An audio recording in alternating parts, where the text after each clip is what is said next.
Hawaii was the last state to join the USA, and it served as an important outpost for military operations, tourism, and even world-leading scientific research since. Despite its small size and isolated location, the Hawaiian Islands are still home to an impressive economy in their own right, with an output rivaling entire countries like Bulgaria and Ecuador. The way this state has achieved that economic growth, though, is incredibly unique, and is a great case study into how headline economic figures are often not the best way to compare real-world prosperity. While Hawaii may be to most people a wonderful place to go on a surfing holiday or just a strategic location to harbour a naval base, it's still home to over 1 million people that have to live with the unique economic challenges that come with the islands. The state has serious cost of living issues, and unlike a lot of other city centres dealing with similar challenges, it doesn't even have the high-paying jobs to justify some of the most unaffordable housing in the world. Beyond that, the state has some of the highest cost of living for just regular everyday items, partially because of its remote location, partially because of its draw to wealthy tourists, but also largely because of some glaring failures in simple economic policy that could improve living standards on the island overnight if there was the political will to change them. Now, this could be written off as the cost of living in paradise, but again, the state is more than just a resort getaway. If these economic challenges become too severe, it could seriously undermine one of the most strategically important regions in the world. So, what industries make up the economy of Hawaii today? Is it possible to reconcile the economic challenges of the islands without giving the state unfair treatment? And finally, what would happen if these issues aren't addressed? Once we've done all of that, we can put Hawaii on the Economics Explained leaderboard and see how it stacks up against other states and other global economies. If you write a lot for a living like I do, you know the hardest thing to get your day started is that blank page. Recently I've been using our sponsor Grammarly to make this start much less arduous. Because they say you can't edit a blank page, I've used Grammarly's free AI features to get me started with basic outlines or rewriting a complex idea into something much easier to understand, and I can already tell immediately when something is written entirely with AI, which is why I love how you can customize your writing by setting your voice, which makes the AI more of a writing assistant that sounds more like you than an AI-generated text. And Grammarly integrates with just about every platform, so not only for writing notes, but also drafting emails faster in Gmail, summarising co-workers' long lists of demands in Slack, and even just making your tweets sound less deranged on Twitter or X. And Grammarly is one of the few companies using AI that don't sell your data to third parties because they know how important it is to keep your work private. And all these AI features are free. Just sign up using my link at grammarly.com/economics07 to download Grammarly for free and start saving time on all your writing today. To get to the heart of Hawaii's present successes and concerns, we need to take a look at the events leading up to its modern image. Outside of the ancient Polynesian presence and their steady population growth, no notable foreign intervention occurred on the Hawaiian Islands until 1778. The information is spotty, but what can be said is that Hawaii was not originally a unified state. The archipelago was home to a handful of small kingdoms that dominated their respective islands.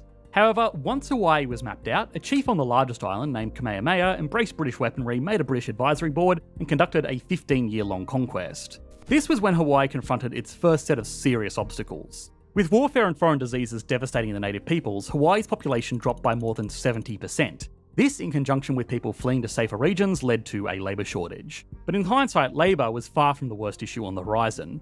As the kingdom's position in the Pacific became a much-desired trade post location in the eyes of countries like Britain, France, Germany, Japan, and even the newly formed United States, which had claimed its independence just a few years earlier. Fearing hostilities, as well as the continual drop of native Hawaiians, leadership leased land to the first wave of Westerners eager to use the territory for settling and farming, primarily sugarcane, which was an easy, high-value commodity at the time that needed a tropical climate. Although this eventually allowed the population to rise once again, it wasn't in the way that the natives had hoped for, as the demographics inhabiting Hawaii now primarily consisted of labourers from East Asia and the Western states. Over the next century, a deepening understanding of Hawaiian geography came with a deeper understanding of the island's potential for battles in the Pacific theatre. Specifically, Pearl Harbor, a natural maritime centre on Oahu, which could house modern iron battleships with its ideal depth, while being enclosed enough to provide a defensive advantage across the massive Pacific Ocean. This is where the United States really started to push for dominance. The budding superpower had become a major operator of the Western-owned sugarcane plantations, and the exports saw a nearly 800% spike over the course of the century. But this was still not enough to convince Hawaii to lease out Pearl Harbor. Most of the natives were repulsed by the prospect whenever it came up. But with rising relations between Hawaii and Japan, the US, after discovering a secret meeting with the Hawaiian king and the Japanese emperor involving a marriage offer, finally called their bluff and threatened to cut trade relations, leading to a Pearl Harbor lease agreement in 1887. Subsequently, Western landowners saw the writing on the wall and launched a series of coups that stripped most of the power of the Hawaiian monarchy. For a time, this would divide the US, as it was a country built on fighting imperialism. Yet political shifts and acquisitions like Guam, Puerto Rico, the Philippines, and Guantanamo Bay following the Spanish-American War convinced the US to finally completely annex the islands in 1898. Over the course of the 20th century that followed, Hawaii quickly became a popular tourist destination as air travel made it reasonable to visit from the mainland for a tropical vacation. Of course, accommodating the military and tourists continues to be a major source of revenue for the islands to this day. Purely from an economic perspective, the Hawaiian Islands were developing rapidly, but a quick look under the hood showed a whole new set of challenges that still exist today. Modern industrialisation in Hawaii has changed a lot, but it also hasn't changed that much at all. The top contributor is, as many can reasonably guess, tourism.